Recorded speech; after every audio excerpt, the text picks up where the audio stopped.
Harvester. Di ba? Tubig naman ito. Ako si Robby. Ako pala ito ni Dr. Rojas. Di ba? Kaya natin sinalaw. We had communication with NCP. Lumabas may pagka... Abuelo pala ito. Design yan. Eh, piniturahan ng piniturahan ng itin. Ano na? Ang ginagawa?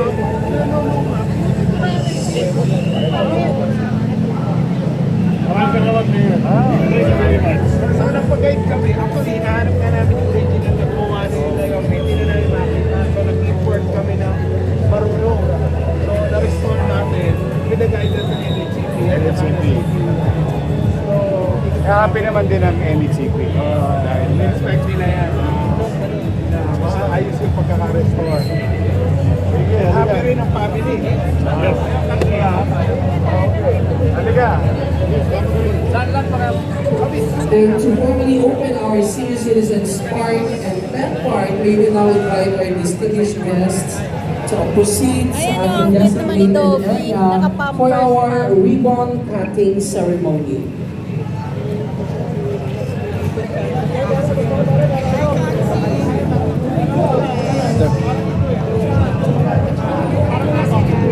Kuya Pat! Wala ka ng boses. Aray ko. Aray ko talaga. Bakit Pat AM? Nalilig tayo sa video. Ay, sorry naman. Video tayo na.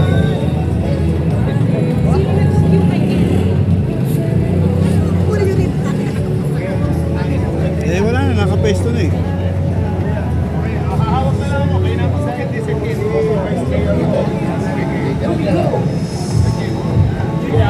Mga minamahal po namin mga batang pandakan, samahan niyo po kami sa pagbibilang para po sa ating ribbon cutting ceremony. Talaga? Ang lapit. Bilang 1, 2. Sabay-sabay po tayo. In 5, 4, 3, 2, 1. Palakpakan mo natin ang official opening of the Senior Citizens Park and Pet Park dito po sa Plaza Azul.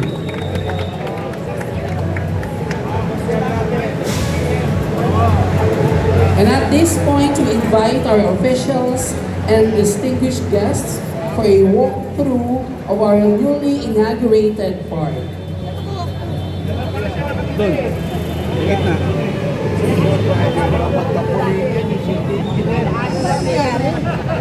Na-injure pa ako sa badminton kahapon. Nagka-tear ako sa kitchen. Tingnan at bisitahin po natin ang iba't ibang bahagi at facilities ng ating bagong-bagong Senior Citizens Park and Pet Park. Bago po tayo dumako sa pangalawang set ng ating programa.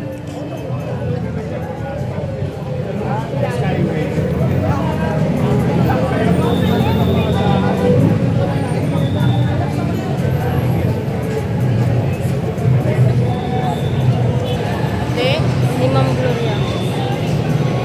Wala yan.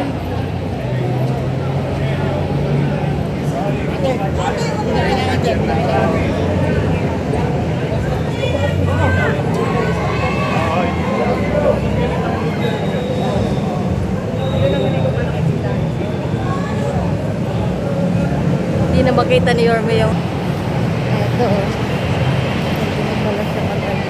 Ayan, bali iniikot po ni Manila Mayor Isko Moreno ang Pet Park at Engineer Andres at si pangalan nito?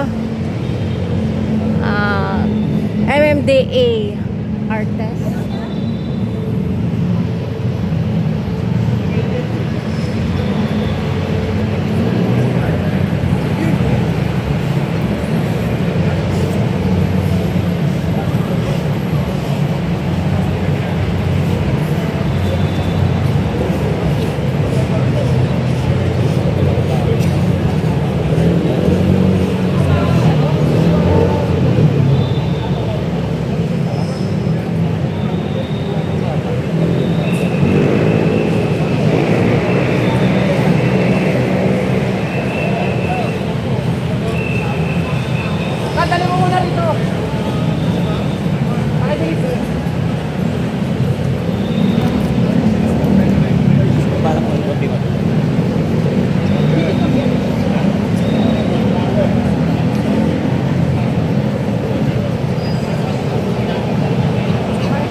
Good morning.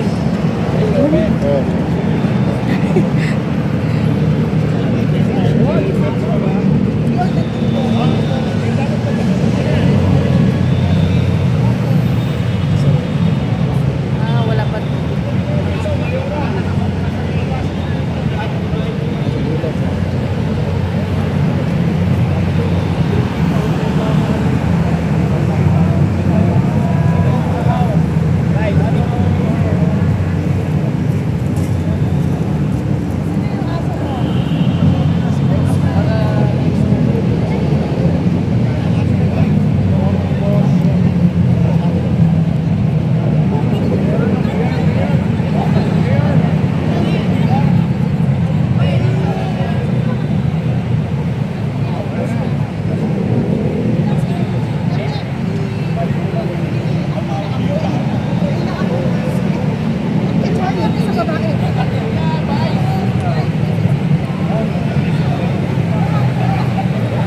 Ay, nagano siya. Ay, marunong. Wow! Gani ano ni Vice.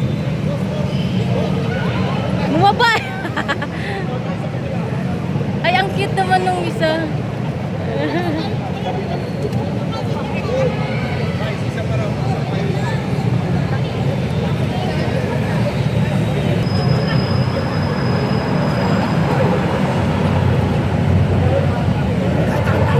Gusto niya dun sa asunan.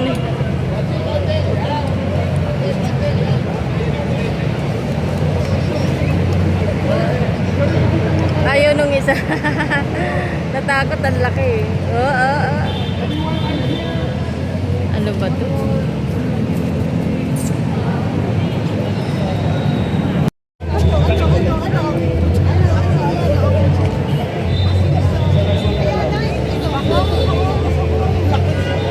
So you have to push yourself.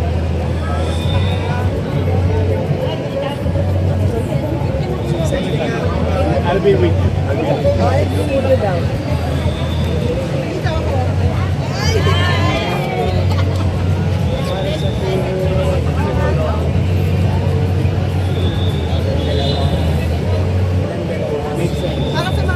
Kaya mo. So nabubuhat mo sa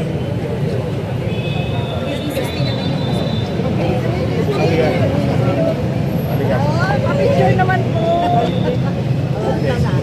Start the tayo ng program.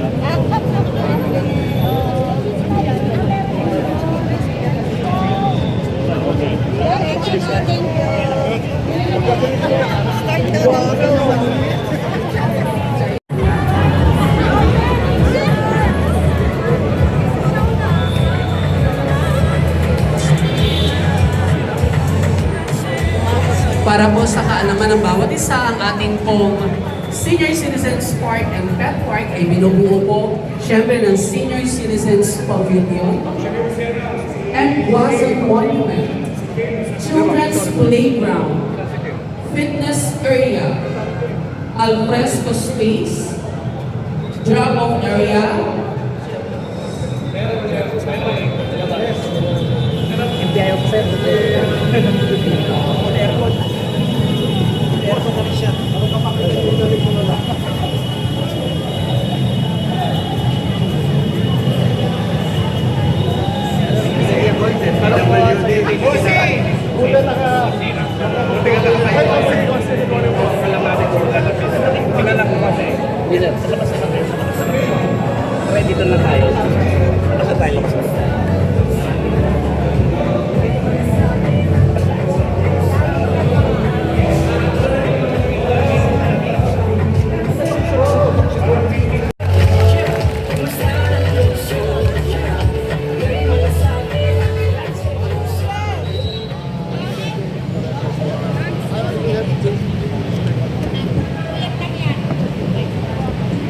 Hello. Magandang umaga sa inyong lahat. Maganda ba ang umaga ninyo? Feel ko rin na maganda ang umaga ninyo dahil ako rin mismo nagulat sa development na nangyari ngayong umaga. But before anything else, I would like to greet our dear beloved Mayor, your Miss Moreno Dumagoso. Palakpakan po natin siya dahil kung wala po siya, wala pong Met Park ngayon at Senior Citizen Park ngayon. And of course, dahil kasama natin ang ating magaling na kaibigan ng MMDA Chairperson, si Attorney Artes. Palakpakan din po natin siya. And of course, si Secretary Kim ng BBM who made this possible para mangyari ito sa ating lungsod ngayon. At ang lahat ng mga kasama nating konsihal, department heads, ang magagaling na mga chairman na narito ngayon, ang mga senior citizens at isasama ko na rin ang mga aso na nandito ngayon dahil ang aking aso po na si Lily ay nandyan din at masayang masaya. But you know, if there's anything I'd like to share with all of you, during the campaign, nung dinaanan po namin ni Yorme ang area ito, ang sabi niya sa akin, nalulungkot siya dahil for so long, for so many years, napabayaan po ang area ito.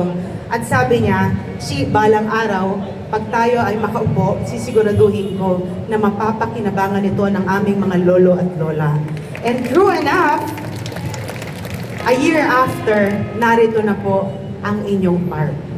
Alam niyo, isang regalo po to ng city government sa inyo para ipakita kung gaano kayo kaimportante sa amin. Para ipakita na mga simpleng lugar, simpleng bagay, kayang pagandahin ng ating alkalde para mapakinabangan ninyo. And not only that, dahil importante para sa kanya ang safe space, space kung saan kayo maaring huminga, kapag marami na kayo iniinda sa buhay, space na kung saan mararamdaman nyo na ito'y inayos at pinaganda talaga para sa inyo. Hindi ko nahahabaan ito dahil ang masasabi ko lang, the vision of our mayor is truly remarkable. Dahil for him, ang importante, sa bawat area, bawat sulok ng ating lungsod, maibigay muli sa mga Manileño. And with that, I really can say we have the best mayor here in the city of Manila. And not only that, he always says that collaborative effort can actually make a lot of difference. And this project, in collaboration with the national government and the local government, makikita talaga natin na pag lahat nagtulong-tulong, nagsusuportahan, maganda ang nangyayari sa isang lungsod. Kaya, palakpakan natin ang ating alkalde. Although mamaya pa siya magsasalita, pero I'd like to welcome you all to the newly built Senior Citizen and Pet Park dito sa Bandacan. Maraming salamat sa inyo. And again, Manila, God first. And so for that warm and meaningful welcome. We now proceed to the messages from our distinguished guests. Our first speaker is a dedicated public servant who plays an important role in addressing the needs and continuing development of Metro Manila. Mga kaibigan, please join me in welcoming the chairperson of the Metropolitan Manila Development Authority or MMDA, Attorney Romando Artes.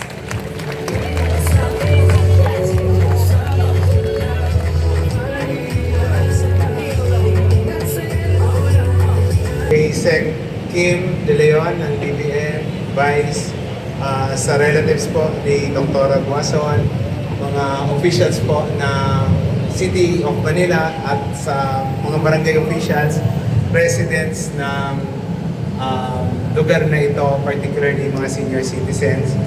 Hindi pa po ako senior, wala pa po akong rayuma, pilay lang po ako dahil na-injure po ako kahapon sa paglalaro ng badminton.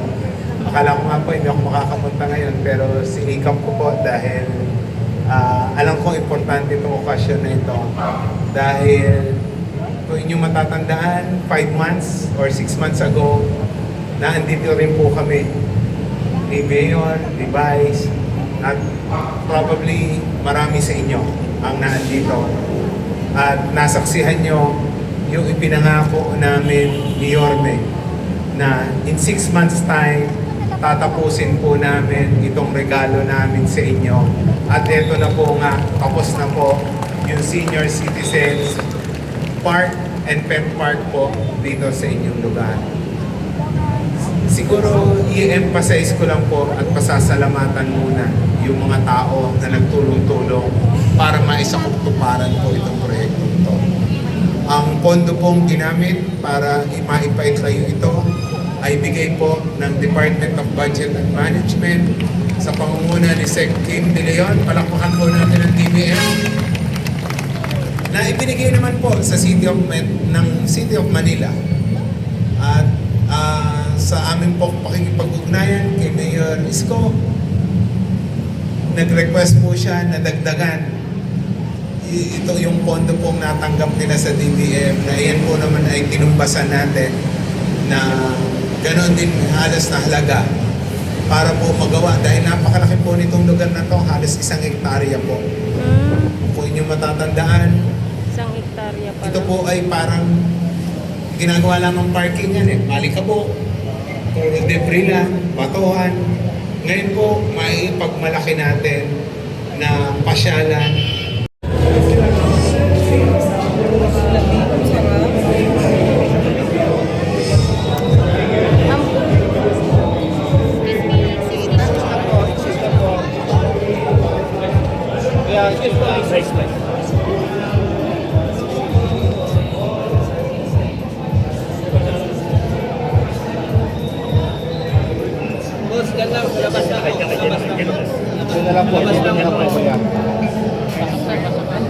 Hawakan mo lang muna.